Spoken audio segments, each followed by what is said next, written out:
The Situation Room in the White House had always carried an aura of history. From the Cuban Missile Crisis to covert operations in the Middle East, it had seen presidents make choices that shaped centuries. But tonight, as storm clouds rolled across Washington and lightning fractured the sky, its walls seemed to breathe with a weight older than any living man. President Jonathan Hale stood at the head of the long oak table, his reflection shimmering in the blue light of the holographic projection. He was tall, with steel-gray hair that seemed cut from granite and eyes that carried the exhaustion of decades. In the air above the table, the face of Chancellor Xeris sneered. Xeris was no man. He was Zelthari, a towering insectoid species with segmented mandibles and gleaming, black carapaced skin. His multifaceted eyes burned with arrogance. He did not bow, did not compromise, did not fear. Earth, the alien hissed, mandibles clicking with disdain. You hid for 2 millennia. You slumbered while the galaxy bent to a false peace. That peace is weakness. Weakness ends today. Kneel, or burn. The transmission ended with a guttural screech that echoed through the room. The projection flickered out, leaving only the hum of servers and the storm outside. For several long seconds, no one spoke. Finally, Secretary of Defense Margaret Reed broke the silence. She was a lean woman with short silver hair and sharp eyes, known for her blunt pragmatism. Mr. President, she said, her voice measured but heavy, the Zelthari Dominion controls nearly half the galactic trade networks. Their fleets dwarf anything fielded in the last millennium. They number in the tens of thousands. If war begins. President Hale raised a hand. His voice, calm yet firm, cut her short. If war begins, Secretary, then the Dominion will learn what their ancestors knew. What the galaxy has conveniently forgotten. General William Carter, seated at Hale's right, leaned forward. A veteran in his 60s, his close-cropped hair had gone white, and the lines etched in his face spoke of classified burdens carried too long. Sir, he said quietly, if we unseal the ARC programs, the galaxy will never be the same. The words hung in the room like a thunderclap. The ARC programs. Every advisor present shifted uneasily. Half had only heard whispers. The other half wished they hadn't. Dr. Elena Brooks, chief science advisor, adjusted her glasses and spoke hesitantly. The ARCs were myth. Decommissioned centuries ago. Some even doubted they existed. If we bring them back, she trailed off, unable to finish. Carter's voice cut through the air, gravelly and certain. They exist. I've seen them. Hidden deep beyond Neptune's orbit, buried beneath Europa's crust, sealed inside the moon itself. Humanity swore they'd never be awakened unless, his eyes flicked to the empty space where Xeris's sneering face had been moments earlier. Unless this day came. Reed frowned. We mothballed them for a reason. The treaties. Treaties? Carter barked a bitter laugh. The galaxy thinks peace was signed into law. They think Earth's silence was weakness. The truth is simpler. He looked directly at Hale. We kept silent because we gave them 2,000 years of mercy. The room darkened as lightning flashed again outside. Hale exhaled slowly, his expression unreadable. He turned to the gathered advisors, his voice a low growl. Then it is time. No one argued. The orders went out, encrypted, carried across channels so deep even the Dominion's finest spies could not pierce them. Beneath the ice fields of Europa, ancient hangars stirred.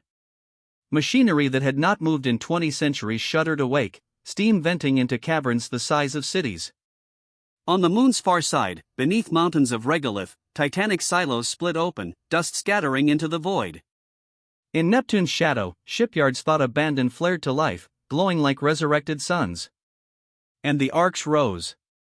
The first was the Leviathan. A warship so vast it seemed less a ship and more a continent forged of black steel. Its hull was lined with weapons arrays outlawed by every treaty, every code, every moral hesitation the galaxy had clung to since the Great Peace. As its engines ignited, entire sensor grids across the system lit red with warnings. On Earth, people gathered in the streets. Cities from New York to San Francisco turned their eyes to the sky as something unimaginable occurred. Against the velvet night, silhouettes larger than mountains ascended through the atmosphere. Some wept. Some cheered.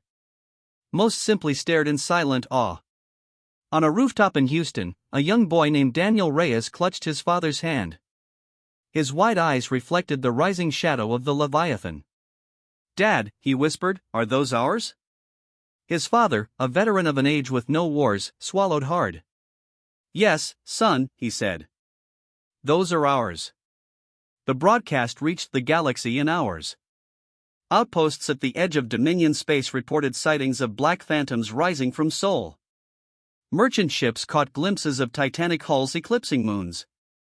Rumors spread like wildfire, retold in fear and awe. The younger races scoffed. They called it propaganda. They mocked the idea that a backwater planet could challenge the Dominion. But the older races, those whose grandparents had lived through the last wars, fell silent. They remembered. Inside the Situation Room, President Hale stood before the holographic projection of Earth. Hundreds of red icons, arcships, orbital platforms, defense grids, blinked into readiness. He looked around the table at his advisors, their faces pale, their voices caught in their throats. "For 2,000 years," Hale said, his voice low and steady, "we have been silent. But peace was not their gift. It was ours.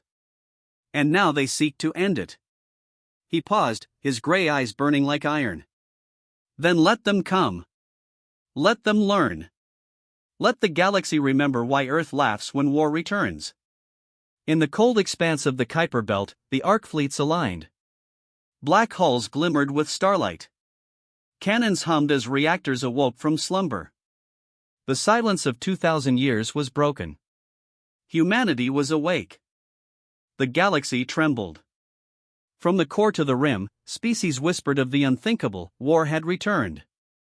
The Zeltheri Dominion's declaration had spread like wildfire, and with it came the heavy weight of inevitability. Entire civilizations bent their knees before the insectoid overlords. One by one, planets signed away freedom in exchange for survival. Fleets were conscripted. Taxes were seized. No one dared resist. No one but Earth. On Dominion networks, their chancellor boasted daily. His voice hissed through every commline, dripping with pride. "The Terrans are relics," Xeris declared. "They have hidden so long, their claws are dulled. They will submit, or they will be erased." The younger species believed him. They always believed. They had never seen the old wars, never heard the screams echo across systems when the Terran fleets came. To them, Earth was a fairy tale, an old threat told to frighten children. But then came the laughter. It began as a whisper, a burst of static hijacking Dominion propaganda feeds. Then came voices, calm, mocking, entirely human. "You think you know war?" one broadcast taunted. "You've crushed pirates, bullied farmers, burned colonies that never raised a fleet. But you've never faced us." The broadcasts multiplied. Across the stars, Dominion ships intercepted human transmissions on channels thought untraceable. Sometimes it was a voice. Sometimes it was laughter, low and cold. Once, an ancient Terran war song blared across a fleet's comms, its pounding rhythm drowning out command orders. The Dominion scoffed. But beneath their bravado, unease grew. When their fleets finally advanced into Sol, vast armadas stretching across light years, they expected fear. They expected groveling envoys, trembling offers of tribute. What they found was silence. And then the darkness laughed. General William Carter stood on the command deck of the Arcship Leviathan, its observation dome stretching into the void. From here, Neptune was a pale jewel, its swirling storms casting blue shadows. Beyond it, space rippled as the Dominion Armada spilled into the system. Tens of thousands of ships. Carriers the size of cities. Warcruisers gleaming with the Dominion's polished steel. Their formations stretched like a tide, endless, inevitable. Carter's weathered face remained carved from stone. "They think we're waiting," he muttered. "They think we're afraid." Beside him, Commander Sarah Mitchell stood with arms folded, auburn hair pulled into a tight braid. Her eyes glittered with a soldier's fire. Then let's show them what fear really is. Across the fleet, orders rippled through encrypted channels. On the far side of Neptune, shadows stirred. One by one, the arcs decloaked, not shimmering into view like modern stealth craft, but erupting into existence, as if torn from nightmares. Black holes so vast they seemed to eclipse stars. Razor-edged silhouettes bristling with weapons arrays that glowed with forbidden light. The Leviathan. The Harbinger. The Erebus. Names whispered by archivists in fear, dismissed by younger races as legend. Now legend had teeth. The first strike came without warning. Rail lances, accelerated by magnetic coils kilometers long, tore through Dominion cruisers as though they were paper. Singularity cannons fired, collapsing entire squadrons into hungry voids of artificial gravity. One Dominion battleship tried to maneuver, shields blazing only to vanish in silence as an experimental phase missile rewrote its atoms into dust. In seconds, the first wave was gone. The Dominion's comm channels erupted in chaos. Commanders screamed over one another, trying to reorganize formations, their pride cracking beneath the reality before them. This cannot be, one captain shrieked. These ships, these weapons. But the Terran ghosts gave no reply. They only struck again. Humanity did not fight as the Dominion expected. There were no glorious head-on charges, no static defenses waiting to be overwhelmed. The arcs fought like predators, hitting from the shadows, vanishing into the black, only to reappear behind their prey. At Ceres Station, a Dominion fleet boasted of victory until the Arcship Harbinger rose from the asteroid's shadows and gutted them with plasma storms. At Titan's orbit, a Dominion carrier group cornered what they thought was a human supply convoy only to find themselves surrounded by 3 arcs, their hulls lighting Saturn's rings with fire. And at every battlefield, just before the killing blow, Dominion comms would burst alive with laughter. Cold. Mocking. Human. The effect was devastating. Reports began circulating through Dominion space. Terran ships could not be tracked, could not be anticipated, could not be fought. Captains refused to leave dock. Soldiers whispered of shadows with human voices. Some swore they saw eyes glowing red in the void, staring from arc hulls that should not even exist. The terror spread faster than the battles themselves. In Washington, the Situation Room pulsed with quiet focus. President Hale stood before a wall of data projections, casualty reports, intercepted Dominion transmissions, star maps lit with red markers. Secretary Reed leaned forward, her hands white-knuckled on the table. Mr. President, their fleets are collapsing faster than anticipated. But this is psychological warfare. We're breaking them with fear. Hale's eyes did not waver from the screens. Good. Dr. Elena Brooks spoke up, uneasy. Sir, the broadcasts are laughter, it's spreading panic across neutral systems too. Even Allied observers are unnerved. They don't understand. Hale turned, his voice cold as iron. They don't need to understand. They need to remember. He tapped the table. The projection shifted, showing archived footage from the last wars, the ones fought before the Great Peace. Entire planets burning under Terran bombardment. Alien fleets shattered in orbit. Generations of empires wiped from history. Peace, Hale said, his voice steady, was never born of treaties. It was born of memory. And for 2,000 years, they've forgotten who we are. His eyes hardened. So we remind them. Out in the dark, General Carter listened to Dominion comms unravel. Pleas for reinforcements. Screams of captains watching their fleets vanish in ambushes. Entire squadrons begging for orders that never came. Carter leaned on the command rail, his gaze fixed on the wreckage of yet another Dominion wave drifting into Neptune's storms. They don't understand, he said quietly. Commander Mitchell glanced at him. What? They think war is conquest. To us, his jaw tightened. To us, war is survival.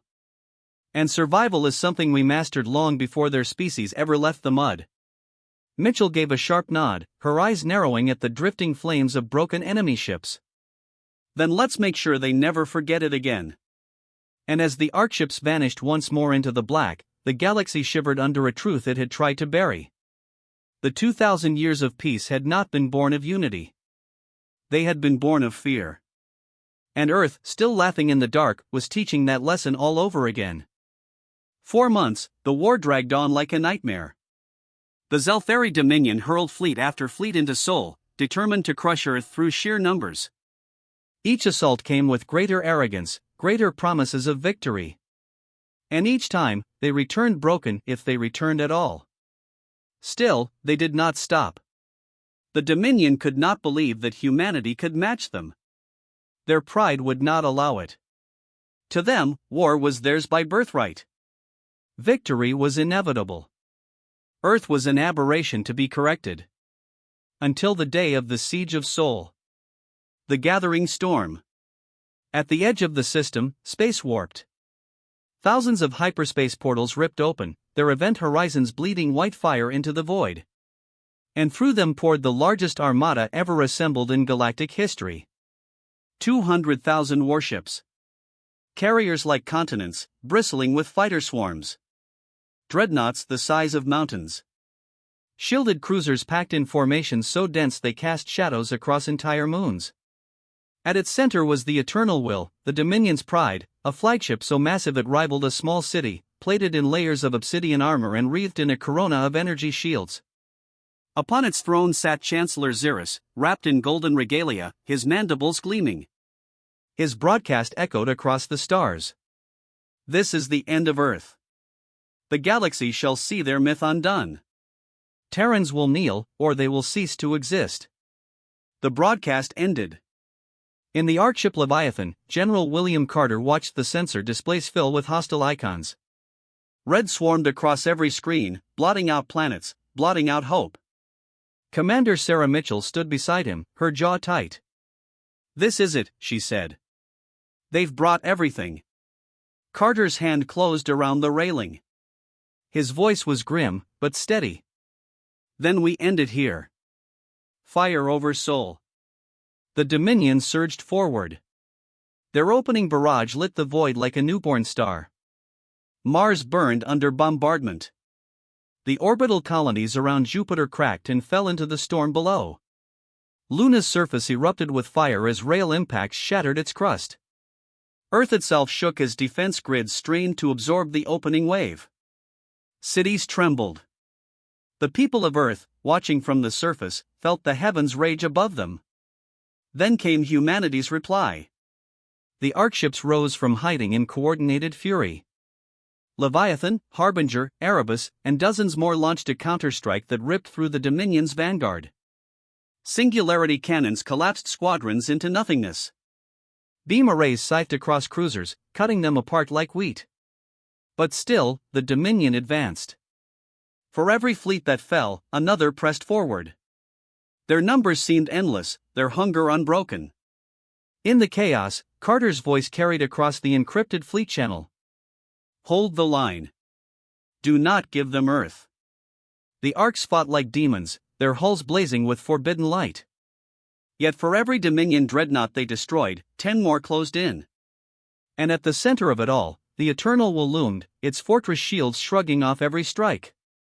On the Dominion flagship, Chancellor Xeris leaned forward, mandibles clicking in satisfaction. "Bleed them. Break them. Today, humanity dies." The awakening. But humanity had not shown its full hand. Deep beneath the crust of Europa, titanic hangars cracked open. From beneath its ice oceans rose weapons older than the Dominion itself, orbital platforms kilometers wide, their cannons glowing with Jupiter's stolen storms. On Mars, bunkers buried under mountains fired open, launching rail batteries that pierced the void with lightning.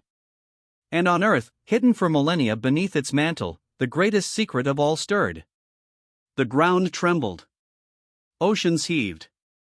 Mountains split as the prime arc rose from the heart of the planet. Larger than any ship, older than any empire, it was not merely a vessel, it was a god of war forged by humanity's darkest age. Its black hull bore scars from battles fought against empires long extinct. Its reactor flared brighter than the sun. When it broke through the atmosphere, the people of Earth poured into the streets, staring skyward in awe and terror. Some wept. Some prayed. All felt the same thing, a terrible certainty that their world had awakened its wrath.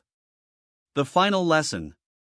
On the eternal will, Xerxes stared at the colossal form of the prime arc rising into orbit. His mandibles trembled. Impossible, he whispered. No world could hide this, no species could build this. Across the Dominion fleet, comms exploded with panic. Captains screamed for orders. Soldiers froze in terror. Then a voice cut across every channel. Calm. Cold. Human. It was President Jonathan Hale. For 2,000 years, we gave you peace. We gave you mercy. And you mistook it for weakness. His tone sharpened, carrying the weight of judgment. Learn now why the galaxy stayed silent. The prime arc fired.